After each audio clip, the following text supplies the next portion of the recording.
pula yang terhormat Bapak DRS Idewo Ketut Suryawan sebagai dosen pembimbing saya.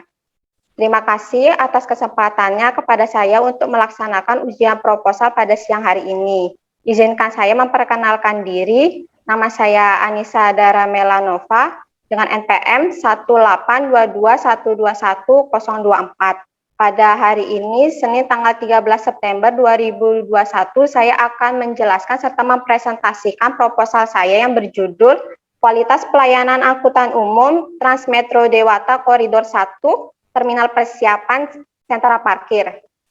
Adapun sub pembahasan pada hari ini yaitu bab 1 pendahuluan yang terdiri dari latar belakang, rumusan masalah, tujuan dan kegunaan penelitian, tinjauan teoritis, kerangka berpikir, definisi konsepsional, definisi operasional, perincian data yang diperlukan, serta metode penelitian. Baik, langsung saja pada pembahasan yang pertama yaitu latar belakang. Proposal ini dilatar belakangi oleh transportasi merupakan hal yang tidak dapat dipisahkan dalam kehidupan sehari-hari. Selain itu, transportasi memiliki peran penting di bidang pariwisata dikarenakan transportasilah yang mengantarkan wisatawan dari tempat asal menuju tempat wisata dan mengantarkan kembali wisatawan ke tempat asalnya. Bali yang merupakan pulau pariwisata terdepan di Indonesia membuat banyak wisatawan datang berkunjung ke Pulau Dewata ini. Tak hanya itu, adanya aktivitas lainnya masyarakat seperti pendidikan serta pekerjaan membuat mobilitas di Bali kian meningkat. Maka dari itu, pemerintah pusat melalui Kementerian Perhubungan mencoba menghadirkan Transmetro Dewata untuk membenahi layanan transportasi umum di Bali. Transmetro Dewata ini resmi dilaunchingkan pada September 2020 dengan tujuan untuk meningkatkan minat masyarakat menggunakan transportasi umum sehingga dapat mengurangi penggunaan kendaraan pribadi dengan harapan dapat mengurangi kemacetan serta populasi udara di Bali. Namun setahun beroperasi, bus ini masih belum bisa mengikat hati masyarakat di Bali.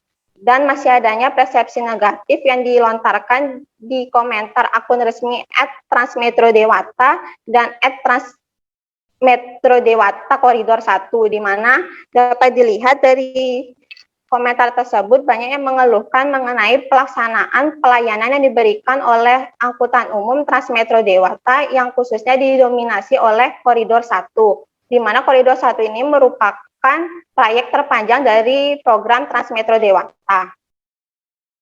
Atas dasar itulah saya mengangkat judul Kualitas Pelayanan Angkutan Umum Transmetro Dewata Koridor 1, Terminal Persiapan Sentra Parkir. Adapun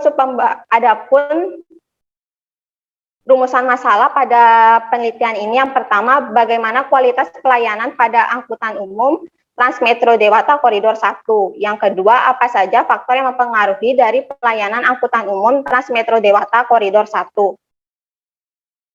Baik, yang selanjutnya itu tujuan dan kegunaan penelitian. Tujuan penelitian yang pertama yaitu untuk memperoleh gambaran serta pemahaman mengenai kualitas pelaksanaan pelayanan angkutan umum Transmetro Dewata Koridor 1. Yang kedua, untuk mengetahui faktor apa saja yang mempengaruhi dari pelayanan Transmetro Dewata Koridor 1. Adapun kegunaan penelitian.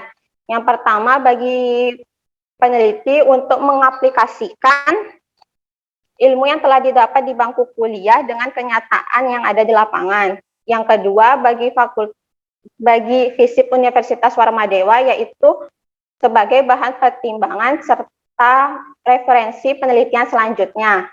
Yang ketiga, bagi instansi yang terkait sebagai bahan untuk evaluasi meningkatkan pelayanan angkutan umum Transmetro Dewata. Baik, selanjutnya yaitu tinjauan teoritis. Yang pertama saya menjelaskan kualitas pelayanan. Kualitas pelayanan merupakan aktivitas interaksi antara pelanggan dengan pemberi jasa layanan sehingga dapat menyelesaikan permasalahan untuk membentuk harapan pelayanan sesuai keinginan pelanggan. Yang kedua, dimensi kualitas pelayanan. Dimensi kualitas pelayanan menurut Zetamal dapat diukur melalui 5 dimensi pengukuran yang terdiri dari bukti langsung, kehandalan, ketanggapan, jaminan, serta empati. Adapun faktor yang mempengaruhi dari kualitas pelayanan yang meliputi dari intensitas tenaga kerja, kemampuan komunikasi, pengembangan layanan, pemberian dukungan kepada pelanggan, kepribadian seseorang, serta pengaruh faktor institusional. Yang selanjutnya, transportasi. Transportasi merupakan perpindahan barang dan manusia dari tempat asal ke tempat tujuan. Yang terakhir, angkutan umum Transmetro Dewata merupakan perbaikan layanan dari Transferbagita, di mana melayani 4 koridor yang terdiri dari Denpasar, Badung, Tabanan, dan Gianyar. Adapun rute terpanjang dari program ini yaitu koridor 1, di mana yang dimulai dari terminal persiapan Tabanan dan berakhir di sentra parkir Kuta Badung. Bus ini dilengkapi dengan fasilitas CCTV, reader kartu non-tunai, sensor penghitung jumlah penumpang, serta sensor yang berada di pengemudi. Baik, yang selanjutnya itu kerangka berpikir. Untuk memberikan pelayanan yang memuaskan, maka pemberi pelayanan harus memberikan pelayanan yang berkualitas. Berdasarkan itu, pelayanan dapat diukur melalui 5 dimensi pengukuran menurut teori Zetamal yang terdiri dari bukti langsung, kehandalan, ketanggapan, jaminan, serta empati. Dari 5 dimensi tersebut dapat diketahui sejauh mana pelayanan yang diberikan oleh Transmetro Dewata Koridor 1. Dan yang kedua, faktor apa saja yang mempengaruhi dari pelaksanaan kualitas pelayanan angkutan umum Transmetro Dewata Koridor 1. Baik, yang selanjutnya itu ada definisi konsepsional dan definisi operasional. Definisi konsepsional di sini saya gunakan kualitas pelayanan angkutan umum Transmetro Dewata Koridor 1 merupakan pemberian pelayanan untuk kebutuhan serta keinginan pelanggannya. Adapun definisi operasional yang saya gunakan yaitu 17 indikator pengukuran kualitas pelayanan yang dikelompokkan ke dalam 5 dimensi kualitas pelayanan sesuai dari teori Zetamal. Yang selanjutnya data dibutuhkan. Yang pertama yaitu data primer. Data primer merupakan data yang dibutuhkan atau data asli yang meliputi dari hasil jawaban responden mengenai pelaksanaan kualitas pelayanan angkutan umum Transmetro Dewata Koridor 1. Adapun data sekunder yaitu data pendukung yang diambil dari Dinas Perhubungan Provinsi Bali, di mana meliputi dari sejarah bus, jumlah penumpang, serta jam keberangkatan dan kedatangan bus. Adapun metode penelitian yaitu yang saya pakai adalah kualitatif deskriptif dengan pengumpulan populasi yaitu seluruh penumpang pengguna jasa angkutan umum Transmetro Dewata Koridor 1.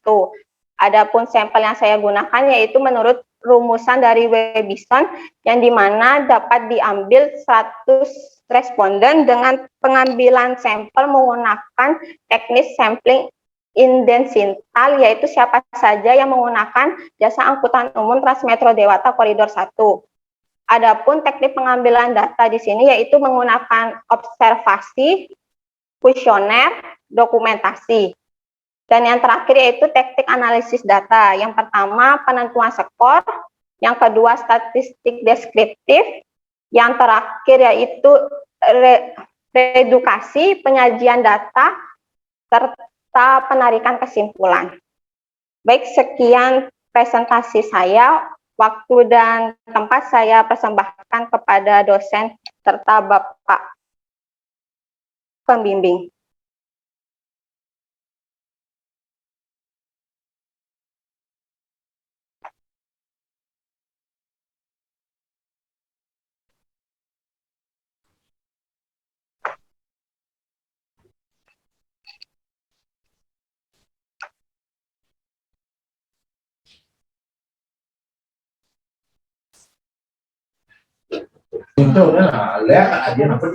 Maaf Pak Dewa, sepertinya masih mute. Baik, terima kasih. Saya ulangi, di Anissa Dara Melanova sudah lancar mempresentasikan proposal yang dibuat sampai pada sesi selanjutnya, yaitu sesi tanya jawab, saran maupun masukan. Kesempatan pertama saya berikan kepada Ibu Yaya Sawitri untuk memberikan pertanyaan, saran maupun masukan. Ini profilnya masih bagus ya, masih pakai seminar ya. Nih, silakan. Baik, terima kasih Pak Dewa selaku pembimbing, kemudian Pak Yudi selaku penguji hari ini, dan saya ucapkan terima kasih juga kepada Anissa karena sudah menyelesaikan proposalnya yang saya rasa cukup baik untuk sejauh ini. Tapi saya ada beberapa pertanyaan saja sih untuk Anissa. Mungkin yang pertama,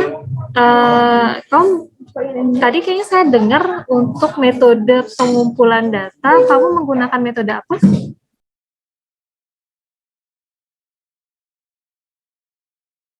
Maaf Ibu, bisa diulang, suaranya Ibu hilang. Untuk metode pengumpulan data dan analisis data, bisa disebutkan kembali menggunakan teknik apa? Di sini saya menggunakan kualitatif deskriptif dengan pengumpulan data menggunakan observasi, yaitu penelitian langsung kepada objek penelitian. Yang kedua, penyebaran kuesioner, yaitu pernyataan mengenai pelaksanaan kualitas pelayanan angkutan umum Transmetro Dewata Koridor 1. Yang terakhir yaitu dari dokumentasi, yaitu sebagai data pendukung untuk analisis data yang telah didapatkan, Bu. Oke, kalau menggunakan kuesioner itu metode kualitatif atau kuantitatif? Bagi saya kualitatif, Bu, karena di sini saya menggunakan satu variabel saja. Bagi kamu, satu variabel. Jadi kalau jumlah variabel itu menentukan metode apa disebutnya gitu ya? Ya, dari masalah yang saya angkat ini merupakan fenomena, jadi saya harus langsung turun ke lapangan untuk mengeksplor objek penelitian dengan berfokus pada pelaksanaan kualitas pelayanan dan faktor yang mempengaruhi dari pelaksanaan kualitas pelayanan angkutan umum Transmetro Dewata Koridor 1 ini. Sehingga kalau misalnya saya menggunakan metode kuantitatif, maka kurang pas, dikarenakan kalau kuantitatif itu berfokus pada hipotesis dengan menggambarkan fenomena menggunakan angka. Oke, kalau misalnya memang kamu menggunakan metode kualitatif dengan kuesioner, nanti hasil dari kuesioner itu akan kamu apakan? Saya analisis menggunakan statistik deskriptif menurut rumusan dari Ari Bunto, di mana itu dari... Kamu tahu bedanya kualitatif dan kuantitatif nggak? Kalau kuantitatif itu menjelaskan hasil penelitian menggunakan angka-angka, Bu. Statistik itu angka atau bukan? Iya, tapi kan berbentuk kayak berbentuk seperti apa sih gambaran itu, Bu. Terus ditarik kesimpulannya bahwa kalau misalnya persentasenya di atas 60%, maka pelaksanaan kualitas pelayanan angkutan umum Transmetro Dewata ini dikatakan baik. Itu bukan angka, 60%? Iya, angka, Ibu. Coba kamu pelajari lagi apa itu metode kuantitatif, apa itu metode kualitatif. Kualitatif itu tidak mengambil data secara langsung yang berupa angka. Jadi kalau kamu mengambil data dari kuesioner itu akan kamu olah menjadi angka, mau tidak mau, karena seperti yang kamu bilang, berapa persen misalnya review dari orang-orang, kemudian tergantung determinan apa yang nanti kamu pakai, itu nanti akan menjadi angka kalau kamu menggunakan kuesioner. Nggak mungkin kamu beda halnya dengan fenomenologi. Jadi kalau fenomenologi itu tuh kamu menggunakan wawancara. Jadi wawancara apa, komen orang-orang itu kamu benar-benar satu persatu. Jadi itu yang nanti dianalisa. Kalau kuesioner itu dia itu sifatnya mengambil kesimpulan dari populasi yang banyak. Jadi kalau misalnya kuantitatif itu bermain dengan angka-angka. Nah, kalau misalnya saya lihat dari apa yang kamu tuliskan itu sepertinya lebih masuk ke kuantitatif. Kalau kualitatif nanti larinya ke wawancara. Kalau kuantitatif baru lari ke kuesioner. Mungkin itu yang harus diperbaiki. Cuman masalah penamaan aja, tapi itu sangat penting gitu, karena kuantitatif dan kualitatif itu sangat berbeda. Beda lagi nanti kalau misalnya kamu akan menggunakan mixed method, itu hal yang sangat berbeda lagi. Jadi kalau saran saya itu diperbaiki. Kalau dilihat metodologi yang kamu gunakan, deskripsinya ya, itu sebenarnya sudah lumayan oke, cuman penamaannya saja itu yang salah.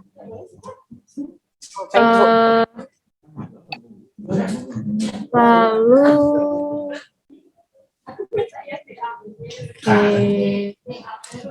kenapa kok fokus di koridor 1 saja? Dikarenakan dari yang saya lihat banyak yang mengomentari tentang keluhan pelayanan yang diberikan dari koridor 1. Terus yang kedua, koridor 1 ini merupakan trayek yang terpanjang dari program Transmetro Dewata Transmetro Dewata, Bu. Oke, berarti itu kamu melihat komen-komen dari internet ya, sebagian besar alasannya. Iya, komen-komen dari akun resmi Instagram @temanbus serta akun resmi Instagram @transmetrodewata. Oke, saya lumayan tertarik karena di sini kamu menggunakan, jadi kan ini nanti larinya adalah metode ke kuantitatif. Tapi kamu juga memasukkan kamu akan melakukan observasi. Nah, observasi yang seperti apa sih yang akan kamu lakukan nanti? Pertama, saya mengamati mengenai objek yang saya teliti, seperti saya amati bagaimana pelayanan dari Transmetro Dewata Koridor 1 ini dengan mencoba untuk menaiki bus ini sehingga saya dapat mengetahui pelayanan yang diberikan oleh Transmetro Dewata Koridor 1 ini. Oke. Nanti hasil observasi yang kamu dapatkan itu akan digunakan di mana? Sebagai bahan pendukung di hasil penelitian. Nanti kan kamu berarti dengan menaiki bus di koridor tersebut, kamu sudah menjadi salah satu pelanggan, betul? Kira-kira kamu berhak nggak mengisi kuesioner, kemudian kamu menganggap bahwa kamu adalah salah satu dari responden? Kalau menurut saya sebenarnya berhak, dikarenakan saya kan juga merupakan pengguna dari layanan Transmetro Dewata Koridor 1 itu, Bu. Itu jawaban yang salah. Jawaban yang benar adalah tidak boleh sama sekali.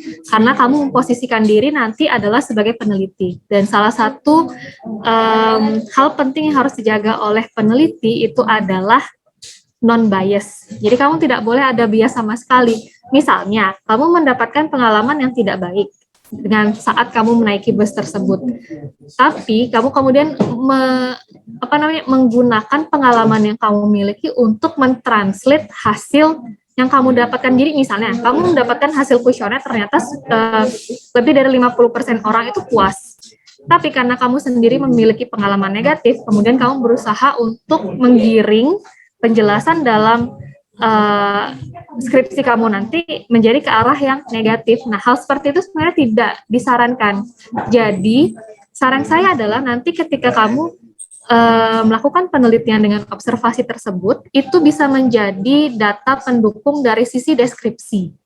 Tetapi jangan sampai itu misalnya deskripsi ini seperti misalnya ini salah satu determinan yang kamu gunakan untuk mengukur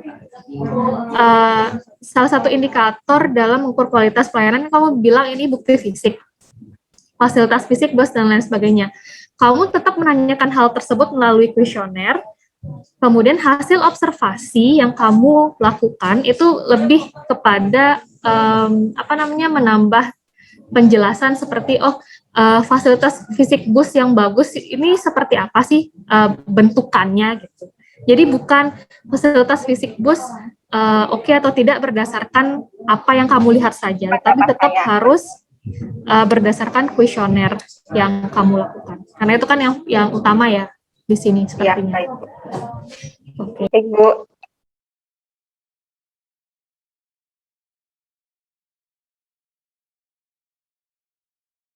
Oke, dari metode penelitian itu, kemudian saya mau tanya, kalau ini dihubungkan dengan mata kuliah yang sudah kamu lewati, ini masuknya berhubungan dengan mata kuliah apa ya? Yang pertama yaitu pelayanan publik, yang kedua itu administrasi pembangunan. Karena kan di sini Transmetro Dewata itu sebagai program untuk meningkatkan minat dari penggunaan angkutan umum di masyarakat sehingga dapat mengurangi penggunaan kendaraan pribadi dengan harapan mengurangi kemacetan serta polusi udara di Bali. Di administrasi pembangunan kamu belajar apa aja? Mengenai pembangunan untuk masyarakat. Pembangunan seperti apa? Seperti sarana publik seperti ada jalan raya, angkutan umum untuk melayani masyarakat, jalan tol, serta yang lain-lainnya. Oke, berarti udah nyambung ya. Sip, kalau gitu mungkin kalau dari saya cuma itu aja pertanyaannya. Lebih teliti lagi untuk metode penelitiannya saja. Jadi pakainya kuantitatif bukan kualitatif. Dan nanti diperjelas di bagian observasi akan digunakan untuk apa, dokumentasi digunakan untuk apa. Ya, oke, dari saya sih itu aja Pak Dewa, terima kasih. Terima kasih Bu.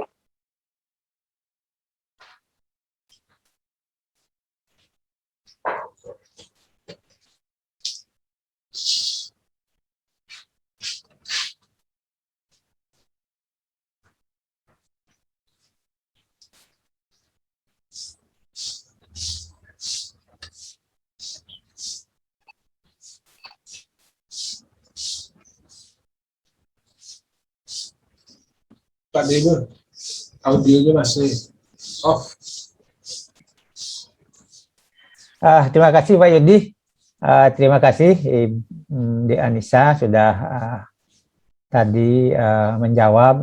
Terima kasih juga kepada Bu Yaya Sawitri sudah menanyakan juga memperdalam apa yang harusnya nanti dilakukan dalam rangka menyusun skripsi. Ini termasuk masalah up to date yang diangkat oleh Adik Anissa. Tentu jurusan berperan dalam rangka mengarahkan ke judul ini, judul yang bagus. Mudah-mudahan nanti bisa semacam ada rekomendasi dari hasil penelitian Adik, karena selama ini saya perhatian juga dengan bis Transmetro Bali. Jadi sering sekali kosong, sudah berapa bulan tuh kosong. Mungkin perlu ada strategi kebijakan apa ya, meskipun Anda tidak sepenuhnya bisa menemukan itu, agar publik bisa beralih gitu. Jadi saya sering kosong, apakah bisa bertahan? Saya sering begitu. Setiap saya lewat di jalan raya, pasti saya melihat, oh ini kosong, ini kosong. Ya gimana ini? Mungkin dah berapa bulan ini, mungkin dah tahunan ya operasinya, masih kosong. Terkait dengan tadi yang ditanyakan oleh Ibu Yaya, memang mungkin belum semacam ada kesepakatan di saya, mungkin saya yang belum memahami. Selama ini sering seakan-akan diponis kalau penelitian dengan satu variabel langsung dikategorikan ke penelitian kualitatif gitu. Meskipun ada yang sebelumnya, contoh sebelumnya, meskipun menggunakan kuesioner jenisnya. Mungkin Pak Yudi bisa membantu ini. Sering demikian. Kalau penelitian yang menghubungkan dua variabel atau lebih dengan menggunakan rumus statistik, tentunya rumus yang mencari hubungan baru dikategorikan penelitian kuantitatif. Ini saya sendiri memang belum terlalu benar-benar paham. Jadi mungkin saya mohon bantuannya Pak Dr. Widantaro bisa menjelaskan tentang ini, karena sebelumnya ada yang versi ini juga, tapi masih menggolongkan ke penelitian kualitatif gitu. Tentang yang lain tentu dipahami lagi tentang observasi, tentu data yang utama entah kuesioner atau wawancara itu data utama yang dapatkan, tapi sering selama ini memang dicantumkan teknik pengumpulan datanya, dicantumkan observasi, yang lainnya apalagi dokumentasi. Untuk selanjutnya saya silakan Bapak Made Widantaro untuk memberikan pertanyaan maupun saran. Saya silakan. Baik. Terima kasih Pak Dewo. Selamat pagi juga Bu Yaya juga. Selamat pagi Anissa Dara Melano. Selamat pagi, Pak. Dara bisa mendengar suara saya? Halo? Anissa Dara Maaf, bisa... Pak. Kurang jelas. Mungkin agak dikeraskan suaranya Bapak. Oke, Anissa Dara bisa mendengar suara saya? Bisa, Pak. Sudah bisa. Oke. Dara masih ingat berapa kali kita diskusi sampai kepada topik ini? Yang pertama itu pas tanggal 12 kan saya mencoba mengajukan judul ke Bapak. Nah, terus disuruh membuat proposal. Di sana saya juga proposalnya banyak salah. Dari metodenya pun juga saya sering disalahkan dari Bapak Yudi. Ya. Oke, Dara masih ingat ya. Sebenarnya topik ini saya ubah sedemikian rupa karena ada tendensi rumusan judul yang Anissa Dara bawa itu sudah ada skripsinya. Ya, itu sudah ada riset sebelumnya, sudah ada skripsinya, sehingga saya ubah sedemikian rupa, saya kemas sedemikian rupa, dan saya tantang Anissa Dara untuk mengangkat topik ini. Begitu sebenarnya case-nya. Lalu Dara memformulasi seperti ini, tapi bolak-balik ya, di metode ini terus terjadi persoalan. Dan terakhir tadi Bu Yaya sudah banyak menyinggung masalah metode ini. Kebetulan saya sudah baca sejak dari pengajuan proposal ya. Jadi saya baca masih tetap, artinya secara sistematika dan konten sebenarnya tidak ada masalah untuk proposal bagus ya. Sudah relatif lengkap dibandingkan proposal lainnya. Tapi ada persoalan di metode ini.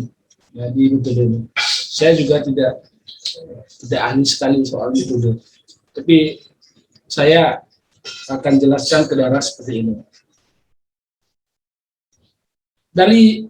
Dari awal Anissa Dara sampaikan itu kan pengaruh kan ya. Jadi pengaruh terhadap kepuasan.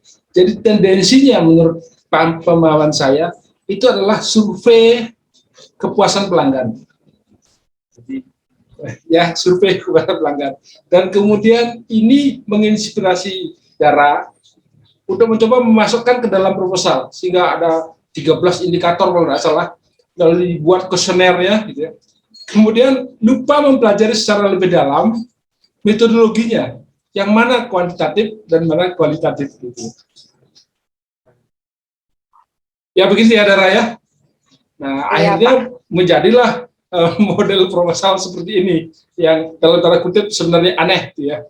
Aneh di bagian metodologi. Pak Dewo memang tidak salah, benar yang dikatakan Pak Dewo.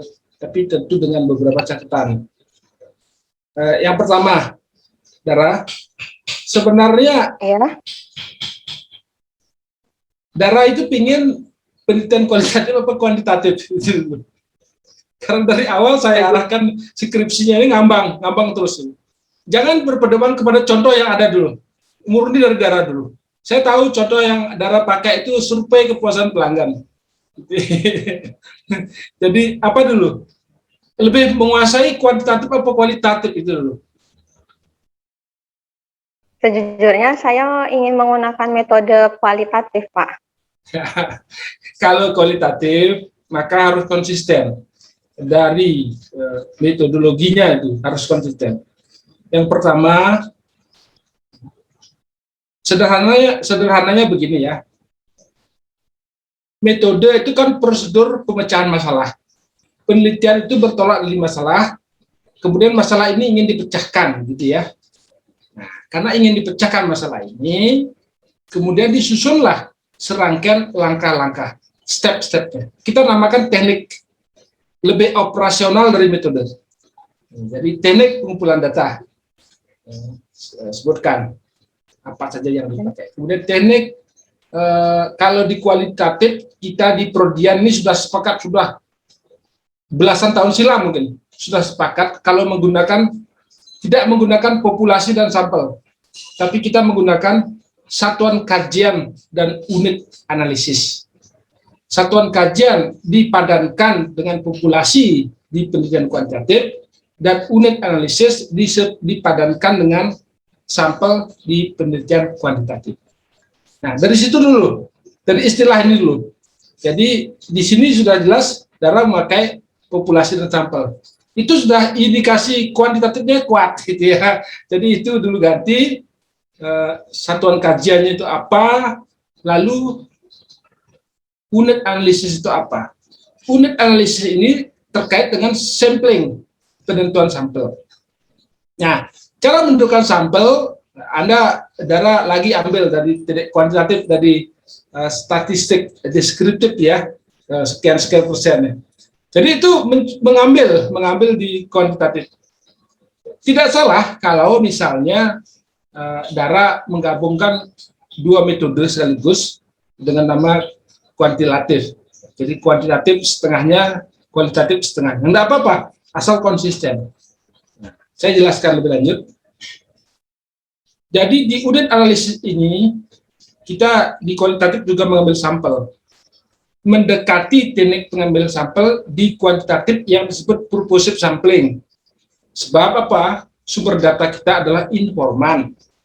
Jadi untuk menentukan informan ini, kita mengambilnya dengan cara seperti di kuantitatif purposive sampling, dengan tujuan tertentu. Orang yang berkompeten di bidang itu, orang yang berdampak, orang pelaku yang langsung di bidang itu, kita jadikan informan kunci. Ya, begitu ya. Informan istilahnya. Kemudian setelah itu teknik analisis data. Teknik analisis datanya tentu menggunakan teknik analisis yang ditentukan secara kualitatif. Macam-macam, banyak cara. Jadi tergantung referensinya. Yang paling umum dipakai, yang agak tren di kita dan juga di MAP itu adalah dari Mail dan Haberman, seperti yang Dara kutip itu. Jadi ada reduksi data dan sebagainya. Nah, itu kalau kita konsisten di kualitatif. Nah, ini masalah metode dulu.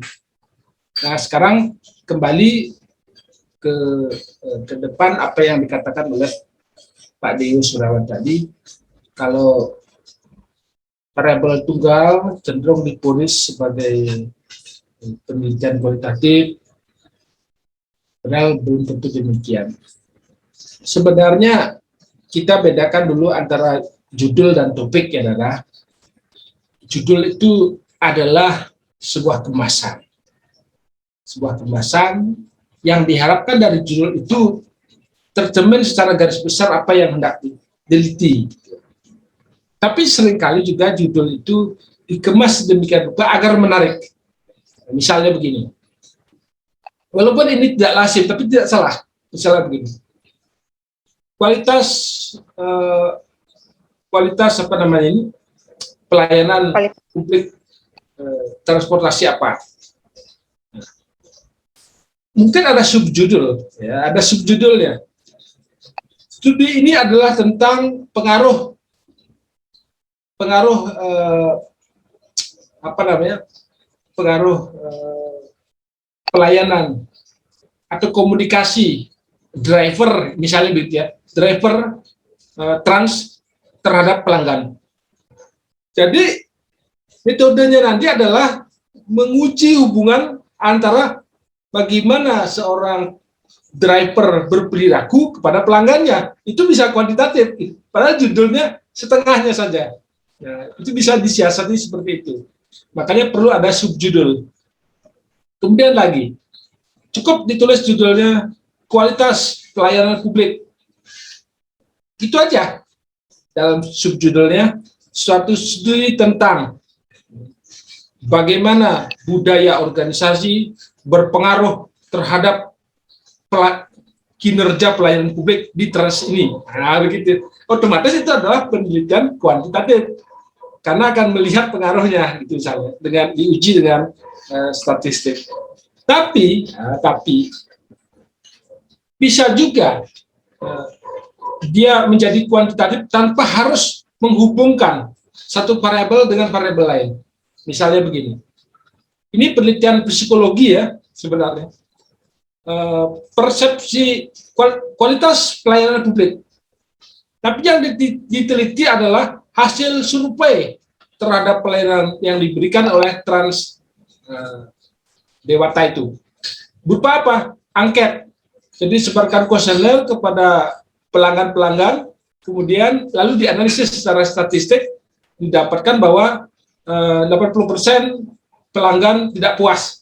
Nah, itu misalnya. Itu persepsi atau kepuasan pelanggan.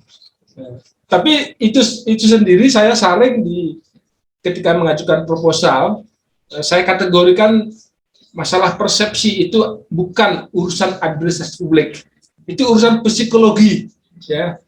Meskipun hasil dari penelitian ini digunakan oleh organisasi publik untuk menyempurnakan pelayanan. Tapi penelitiannya sendiri persepsi, tekanannya persepsi masyarakat, itu psikologi.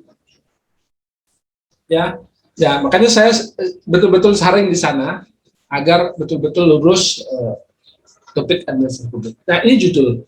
Tapi topik itu kan sifatnya umum. Misalnya, Dara meneliti apa? Topiknya apa?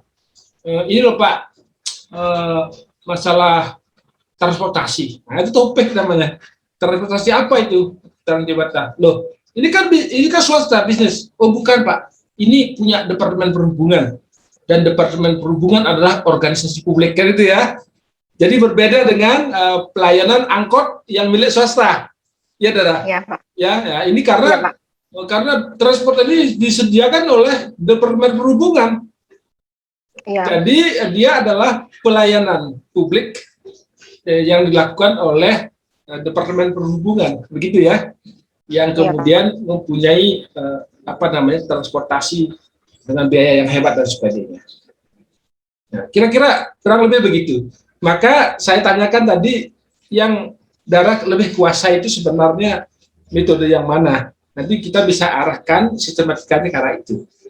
Sebab percuma kan kalau Dara misalnya lebih karena mengacu kepada beberapa contoh, ya, entah skripsi, entah tesis, kemudian memaksakan diri untuk mengikuti itu, sementara kemampuan Dara tidak di sana.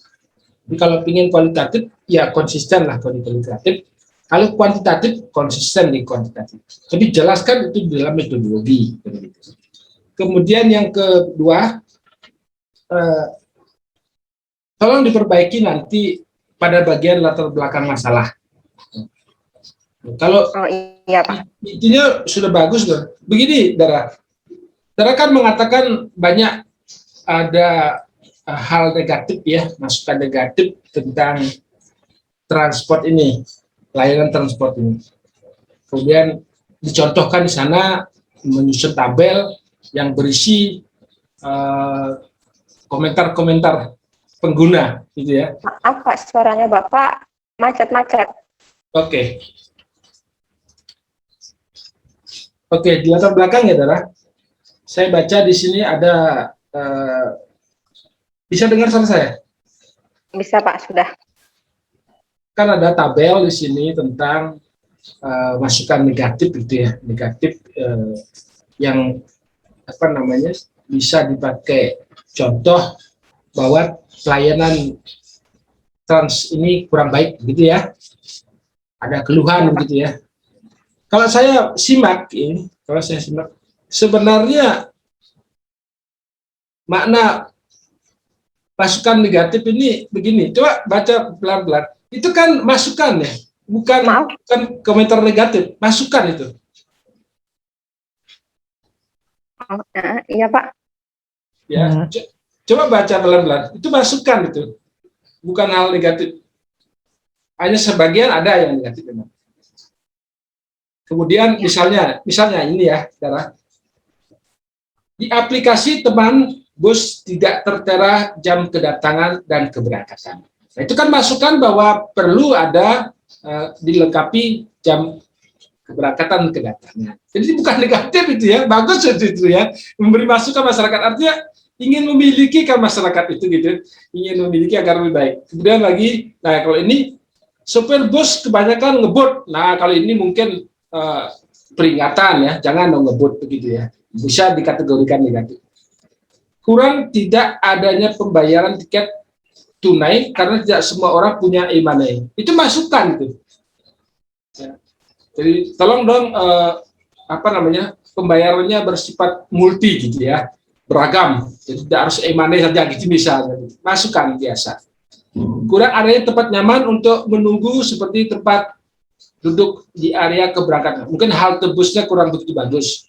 Nah, itu masukan, kritik juga bisa. Kedatangan bus tidak sesuai dengan estimasi, itu cermin bahwa kualitasnya agak rendah karena tidak disiplin, bisa. Negatif, kurang kejelasan akan tujuan bus selanjutnya. Nah, itu bisa juga kritik ya.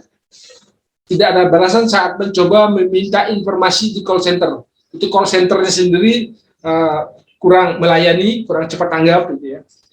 Pengendara bus koridor 1 mengendari dengan gas rem dan sebagainya. Nah, ini kan contoh ya. Kalau dilihat pelanggannya bus itu berapa sih? Sedangkan yang diungkap di sini kan hanya tidak lebih dari 7-8 akun ini ya. Ya. Mungkin Dara bisa lebih banyak, misalnya begini, yang termasuk masukan atau kritikan itu berapa jumlahnya aja. Misalnya dalam 3 bulan terakhir ini terjadi 100 komplain ditujukan kepada trans ini. Jadi tulis saja kabar di sana. Kemudian dalam 3 bulan dari bulan ini sampai bulan ini jumlah kritikan yang masuk sebanyak sekian. Terjelaskan akunnya apa, teman bus, apalagi akun yang lain. Punya akun Facebook misalnya, atau Twitter misalnya. Sebutkan sumbernya. Mungkin lebih komprehensif. Kalau seperti ini kan agak masih manual ya, sekali. Bisa lebih lengkap. Itu mungkin saran saya di latar belakang. Kalau disistematikkan dan sebagainya sudah bagus, termasuk penelitian yang relatif baru seperti kata Pak Dewa Surya, relatif baru dan bagus untuk memberi masukan kepada transportasi itu agar lebih baik di kemudian hari. Mungkin bisa lebih banyak ini kan cuma 8 itu ya kurang lebih ya. Mungkin dalam 3 bulan ini ada 100 masukan begitu. Jadi akan lebih kuat alasan Dara meneliti ini. Dari saya sekian dulu, kalau ada belum jelas boleh disampaikan ke saya. Baik Pak, saya ingin nanya, misalnya saya menggunakan kualitatif berarti tetap masih bisa ya Pak ya? Cuma diganti dengan informalnya sama satuan kajiannya saja. Ya, populasi sampelnya diubah begitu ya. Kemudian tidak menggunakan teknik survei, kuesioner atau angket. Boleh Anda gunakan angket dengan memberi keterangan. Penelitian ini sebenarnya menggunakan metode kualitatif. Untuk memperkuat metode ini, maka digunakanlah teknik pendukung survei. Nah, begitu ya, teknik pendukung survei yang dilakukan dengan angket. Nah, nanti hasil ini akan memperkuat. Misalnya begini, misalnya hasil akhir penelitian Anda adalah bahwa kualitas pelayanan publik khususnya dalam pelayanan transportasi ini relatif rendah, gitu ya misalnya ya. Nah, ini berdasarkan diskusi atau pembahasan bahwa si A informan yang mengatakan begini, si B, si C, terus dibahas, itu dasarnya. Juga diperkuat dengan hasil angket, gitu ya, hasil angket yang disebarkan kepada beberapa pelanggan misalnya begitu. Nah, ini dari 100 orang pelanggan ternyata 80% mengatakan pelayanan publik itu buruk, sehingga kuat hasilnya. Jadi di sana sebagai pendukung dia. Tapi teknik utama artinya analisis ya. Teknik analisisnya, penentuan sampelnya itu kualitatif. Gitu. Jadi bisa digunakan itu sebagai. Kecuali memang ini diubah menjadi metode survei. Lain lagi survei metode dan judulnya. Metodenya adalah dengan metode survei. Kuantitatif nanti jadinya. Jadi ada di sana persentase yang digunakan. Anda menyebarkan angket saja, kemudian menganalisis isi angket. Jadi itu metode survei terjadinya, bukan kualitatif. Survei kan masuk kuantitatif, ya, termasuk kuantitatif kalau metode survei. Dan juga bukan kasus. Karena salah kaprah selama ini banyak skripsi berisi studi kasus, tidak kasus. Metode studi kasus itu berbeda. Ada kasus yang viral kemudian dipecahkan dengan cara apa? Itu kita masuk. Itu metode kasus namanya. Pada case method ya, itu berbeda metodenya. Ini studi biasa yang bisa saja kuantitatif, bisa saja kualitatif. Nah, untuk menguatkan itu cek dulu tujuannya. Tujuan penelitiannya apa? Untuk menemukan apa? Jadi untuk menemukan ya apa? Untuk menentukan kualitas pelayanan sama faktor yang mempengaruhi dari pelayanan angkutan umum Transmetro Dewata Koridor 1 itu, Pak. Bentar, coba narasinya diperbaiki. Ya. Kalau misalnya mengukur kualitas pelayanan, caranya mengukur seperti apa? Harus ada skala misalnya. Nah, itu bisa kuantitatif itu. Kalau mengukur pelayanan, ya dihitung nanti ada cara penghitungannya di persentase dan sebagainya. Tapi kalau menjelaskan, nah misalnya kalau menjelaskan, mendeskripsikan pelayanan publik secara selama ini secara kualitas, ya, secara kualitas ya, itu kualitatif. Makanya di sana dulu jelaskan tujuan itu kan menentukan metode. Yang menentukan metode itu sebenarnya tujuan penelitiannya. Jadi kalau tujuan penelitiannya adalah faktor-faktor apa saja yang signifikan mempengaruhi kualitas pelayanan misalnya, jelas itu kuantitatif. Ya. Ya. Yang signifikan korelasinya itu jelas bahasa kuantitatif. Tapi kalau hanya menjelaskan gitu ya, menjelaskan secara detail, istilahnya di kualitatif itu text description, menjelaskan secara detail sekali dari berbagai aspek, didukung teori-teori misalnya, didukung pendapat orang lain, kemudian analisa sendiri, disintesiskan, nah itu kualitatif. Makanya tujuan penelitian inilah yang menentukan metode. Makanya tetapkan tujuan penelitiannya, kemudian akan menentukan cara mencapai tujuan itu disebut metode. Ya, jadi itu saja dimantapkan dulu. Kalau dari segi layaknya, kalau saya kira mungkin Bu Yaya, Pak Dewa juga bisa sepakat, sudah bagus kok ini. Sistematikanya sudah bagus. Hanya beberapa ada hal prinsip yang perlu ada ganjilan, yang perlu Dara perbaiki. Ya, udah Dara. Ya. Bagus ini nanti hasilnya ini bagus ini kalau dibuat dengan baik. Jangan terpengaruh oleh contoh ya, Dara. Jangan terpengaruh dengan contoh. Abaikan contoh-contoh itu dulu. Mending gali sendiri pendapat-pendapat itu dari buku-buku, dari jurnal boleh. Dara mampu kok. Dara mampu. Jangan terpengaruh. Ya, baik Pak. Pak Dewa, Baik dari Pak, saya terima kasih. itu saja. Oke, terima kasih Bapak Dr. Made Yudiantaro sudah menjelaskan kembali, menguji Anda. Jadi tentu untuk memperjelas agar bisa konsisten penelitian Anda, hasilnya juga bisa lebih bagus. Jadi nanti coba kita bicarakan lagi, kita lihat lagi Anda agar konsisten jenis penelitiannya, apakah nanti sesuai yang adik kuasai, apakah kualitatif atau kuantitatif, atau bahkan survei. Kalau survei kepuasan publik, survei kualitas pelayanan publik kan sudah banyak juga contohnya. Apa memang jenis itu nanti yang dituju? Mungkin bisa dipertimbangkan itu karena tanda kutip alat ukur yang adik buat mengarah ke sana, semacam survei. Jadi mungkin lebih mudah juga itu. Tidak salah juga itu. Bisa dipertimbangkan itu agar konsisten seperti yang sudah dijelaskan tadi. Istilah-istilah kalau di kualitatif dengan di kuantitatif, terutama di sampel dan populasi yang ada istilah unit analisis dan itu yang membedakan selama ini, semacam ciri khas FISIP lah itu yang memang sering dipakai. Kalau kualitatif pasti terus mengarah ke 3 triangulasi itu ya, seperti yang dikutip. Teknik analisisnya sering sekali memakai itu. Coba nanti seperti tadi diabaikan contoh-contohnya, coba digali lebih lanjut tentang hal ini.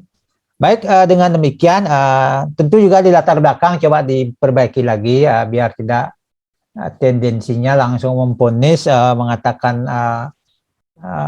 pelayanannya keliru atau jelek, itu jadi diperbaiki narasinya di latar belakang, khususnya di tabel itu. Saya kira demikian, mudah-mudahan adik semakin paham apa yang akan ingin diteliti, apa yang akan dilakukan ke depan. Jadi tentu akan mempercepat adik membuat skripsi. Jadi tujuan proposal itu di samping seperti tadi kami sudah sepakat langsung saja bahwa masalah penelitian, topik penelitian Anda layak dilanjutkan, boleh dilanjutkan untuk menjadi skripsi itu. Saya kira itu. Nanti silakan adik menghubungi, karena ini secara online, jadi Bapak belum persiapkan, silakan hubungi di Prodi untuk semacam tanda tangan bahwa adik sudah ujian hari ini. Saya sudah konfirmasi dengan Prodi dalam hal ini Ibu Lili itu. Jadi silakan nanti ke sana untuk Jadi adik tadi bilang di kampus dengan alasan sinyal di rumah kurang bagus, ya apa-apa itu. Jadi bukan berarti saya memaksakan harus online, karena masih menghargai dan memang kebetulan sistemnya memungkinkan gitu. Karena selama sini Bapak sendiri memang diidentikan semacam ya ada tanda kutip dipandang negatif yang saya lakukan online. Ini saya terus terang rapat terakhir juga ada disentil demikian, tapi saya sedia aja. Tapi kan saya tidak merasa menyalahi sebenarnya secara umum gitu. Masih memang berusaha moderat itu. Termasuk dengan adik saya mengajari juga adik biar bisa online, jadi tidak keliru saya kira gitu. Yang penting mungkin ya bisa nyampe apa yang kita inginkan tujuannya. Saya kira itu ujian proposal untuk saudara Anissa Dara sudah bisa dilangsungkan.